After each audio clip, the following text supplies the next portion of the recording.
So, hi, Dr. Hemanth. How are you? Hello, ma'am. Good evening, ma'am. How are you, ma'am? I'm fine. I'm good. So, first of all, congratulations on your this big achievement on, achieving a rank of 5 in All India and 7 in the common list. So, it's a big achievement actually. Thank you. Thank you so much, ma'am.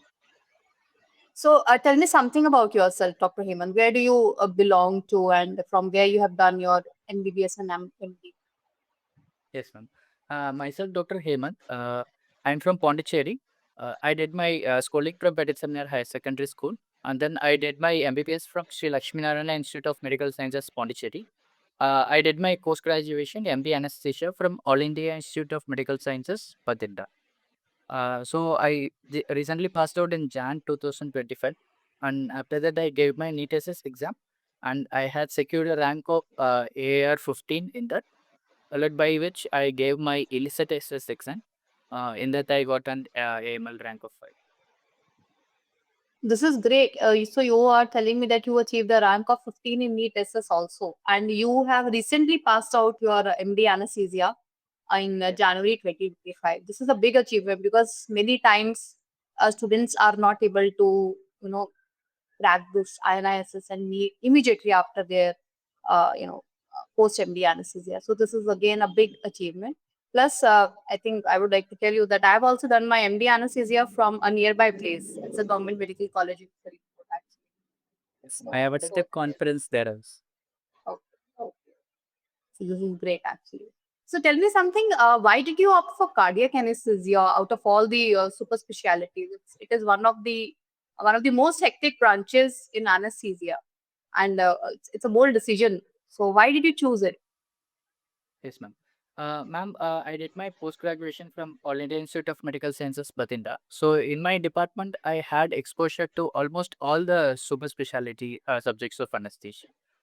So when I entered my CTVS OT in my second year postings, I felt cardiac anesthesia fascinating as that it was very challenging for me to make the patient all right, to bring the patient back to normalcy. And we can even see the patients walking back from the ICUs. So that felt really touching for me. And then in my third year, I went to ITHACON in Nagpur, and then I had presented a paper in Janak Mehta award presentation. So in that sense, I had exposure to all the lectures and all the subspecialties in the cardiac anesthesia. And I found cardiac anesthesia very interesting from then, and that further inspired to take cardiac anesthesia. And this is great. Actually, cardiac anesthesia is a superb branch. You must have felt the thrill.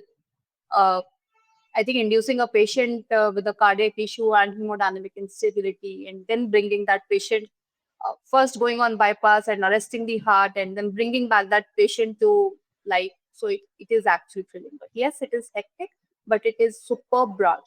And I think you must have felt the thrill that after knowing how to manage a cardiac patient, it feels like you can manage any kind of patient. Does it not? Yes, ma'am. Although sometimes we get cases in emergencies or elective cardiac patient for non-cardiac surgeries.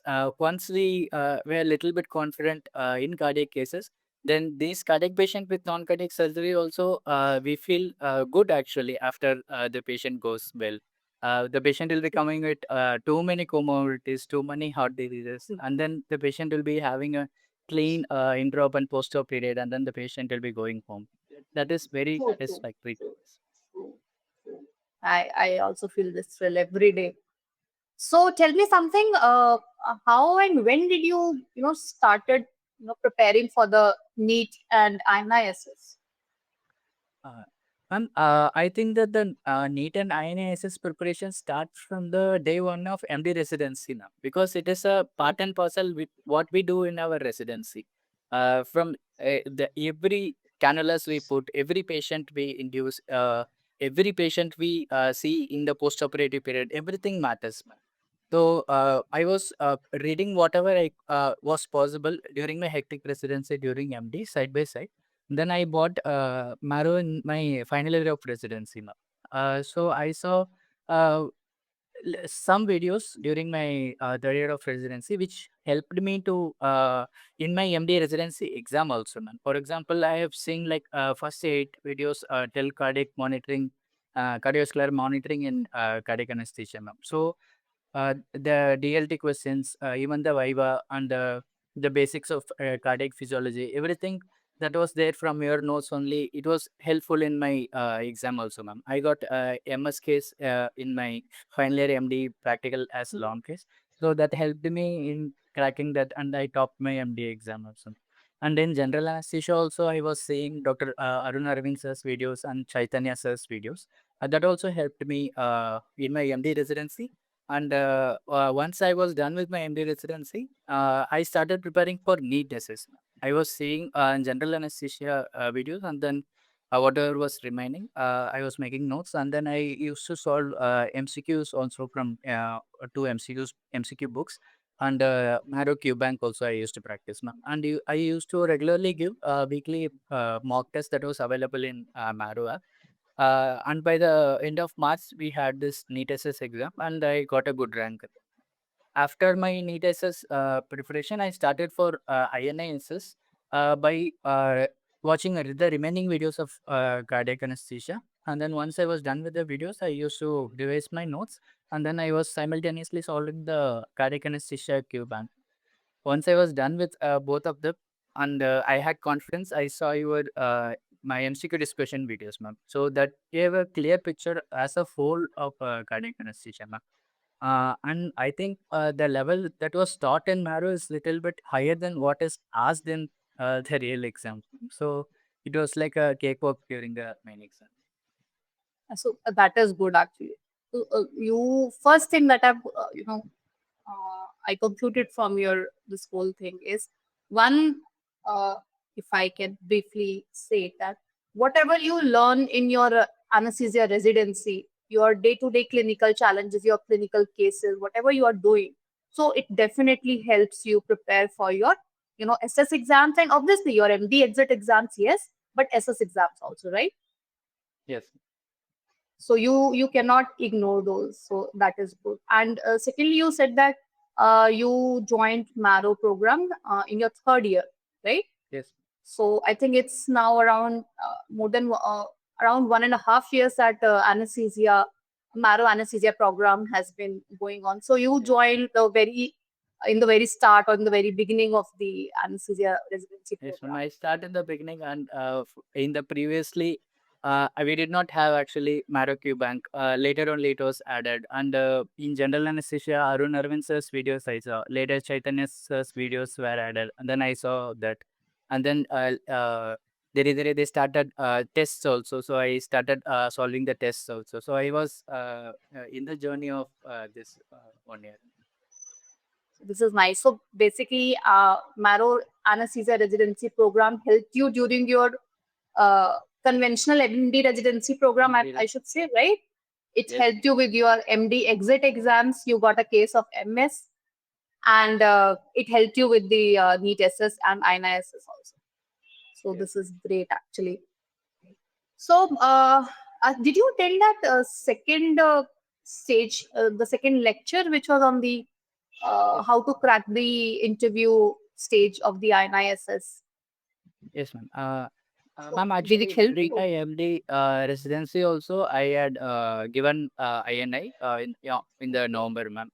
The Jan session, since I was eligible, I gave that paper also. But I could not crack the first stage in that attempt, ma'am. That time around 11 people got qualified. But during my attempt, the proper attempt, I felt the paper was little bit easier than the last attempt, ma'am. Jan session. This July session was little bit easier. So after finishing the exam itself, I thought ki, like many people will qualify this time. So when the result came of the initiate stage one, 66 people got qualified. So what I thought was is going to be a neck to neck competition in the stage two, and the marks, the cutoffs, and the marks will be very close to one another after in the stage two. So there was a meeting arranged by Team Marrow for the stage two preparation, and then I had watched the video. So, ma'am, you had like the conventional method. First, how they will ask questions about the general things, and then case management. Then they will proceed to chest X-ray, ECG, and instruments and drugs. Ma'am. So actually, I was preparing in the same format after asking some seniors also, and then I was continue to prepare for the stage two. Almost I was done with the preparation. Just one day before the exam, we got the notification that we should have to fill the Google form on the day of stage two. Ma'am. So I saw that there was 20 questions in the stage two Google form. So on one day itself, I felt that I should go again to theory and revise that one, so that if they ask something from theory also, since it was one-liner based a Google form question, which was followed by a one-on-one interview. Ma'am. So since I was done with the practical portion, on which was less also compared to the theory. Then I went back to my notes and I revised all the 40 chapters in one go, ma'am, that night. And then next day we had the OSCE session for everyone for all the 66, and we had 16 questions were from academics, which included both theory and also practical aspects, which I have already prepared from your meeting also, which contained chest X-rays, ECGs, pacemakers, and things. Then we had an one-on-one interview with the faculty of AIMS Delhi. There we were asked to present our achievements and conferences, poster paper presentations we have done, and all our publications. We had to put it on the PPT, and we had to publish it there. So that one-on-one interview also went very good, since I had many publications and I had already attended cardiac anesthesia conferences also. So actually, ma'am, in the interview, in the last, ma'am asked me like, if you, what will be your first choice? It will be AIMS Delhi or JIPMER, as I am from Pondicherry. So that gave me a little hint that okay, my mark would be a little bit in the top. So ma'am was asking me which institute I would prefer. So from that day, I thought it is Okay. So, whatever initial would stage you? to preparation was Yeah, very useful to us, ma'am. That video which you made, that because we that did not know where to read, what to read, and we did not have a template for what how to prepare for this stage two. So after that video, a little bit I felt confident about my preparation, and then I proceeded. that is great. It feels great to know that we Marrow as a faculty, as a team, Marrow team would we were successful to help you out in achieving this you know a big good rank, and it will help you achieve your dream also. So, would you say that one must all the anesthesia resident must present good a number of publications and good number of papers in conferences, and they should have something on your resume when it comes Okay. to an interview kind of thing. uh, it will help them with their numbers and ranks. Would you say that? Yes, ma'am. Actually, only 16 questions were asked from academics in the Google form, and the first four questions were achievements and conferences attended and publications, and how many papers presented and conferences attended.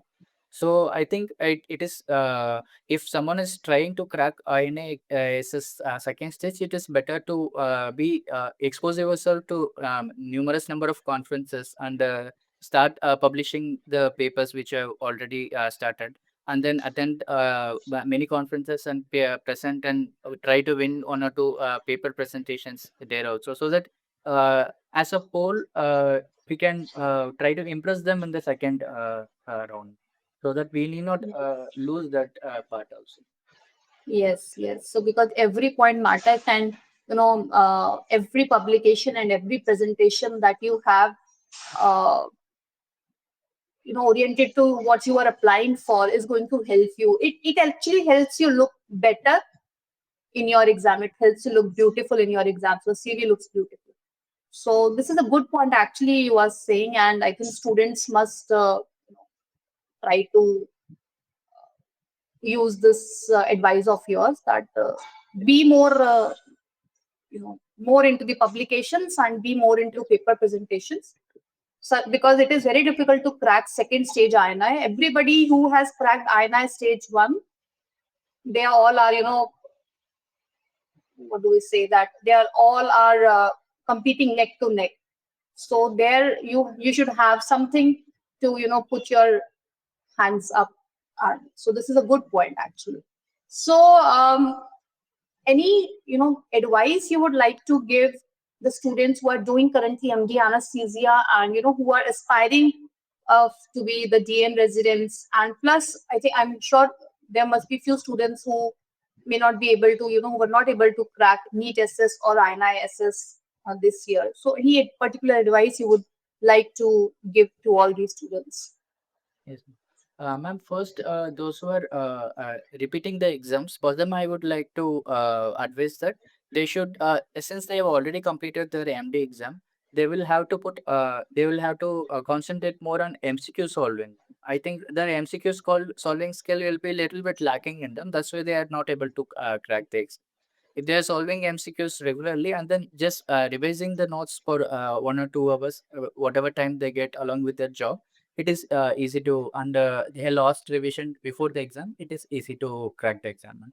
And for the residents who are aspiring to become super specialization DM candidates, I think they should concentrate more on clinical practice, but side by side, they should also go and read about it. If you are posted in ICU, you should go and see what the case was, what that management, that consultant did, why they did that, what was the basis of doing those things. And if you are getting any rare cases in our regular elective OTs, they should go and read about this so that they can have they can connect all the dots and they can have a deep knowledge about anesthesia. Actually, anesthesia is a very wonderful subject, ma'am.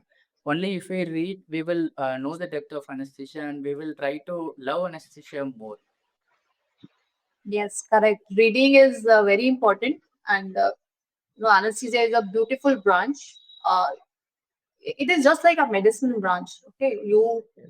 learn from head to toe. You know how to manage each and every system. Although you are an anesthetist, people say you are an anesthetist, but I think anesthesiologists are the only one who are managing everything. To be very so And that is good. also, we know the little bit surgical part also. So I feel Yes, like yes. we are even more than medicine. Yes, I agree with you. I agree with you on that, Dr. Hiteshi. So that was a great advice actually for the MD anesthesia residents to focus more on their clinical rotations and to read along with their clinical rotation. And for the people who who were not able to crack this time, so I think they should not feel bad about it. It's okay. Sometimes people just lack their MCQs practicing part, as such as you said. So one should practice more on MCQs apart from, yes, reading and writing and watching videos also, because MCQs, with the MCQ you are able to retain more. Sometimes you tend to lose the center part, and you tend to retain the peripheral part, but you tend to lose the center part, which is more important. But then MCQs help you to focus on that center part. So that is a great advice, Dr. Mumin, from you Yeah. to Ma'am, for students example, inspiring. after watching the videos, like Valor Heart Disease, all the 4 chapters I read, I understood well, ma'am. But once I went to the MCQ discussion third video, I tried to connect all the 4 diseases, ma'am. Like how you made into a table and then differentiated all the MSMR, ASAR, and all the cardiac grit. So that made me correlate everything so that I won't forget it for the life. So that is Yes, why yes, MCQ solving is very important. yes, yes. That is good to hear actually, that we were able to help you out and help you understand the anesthesia and the cardiac anesthesia in a better way. So that is good to hear. So congratulations once again, Dr. Yes, Hemanth, ma'am. on this big achievement. And we as a Maro team are always there to help you out whenever you have a query. So you can always approach us. Yes, ma'am. Thank you, sir. Thank you very much for joining with me.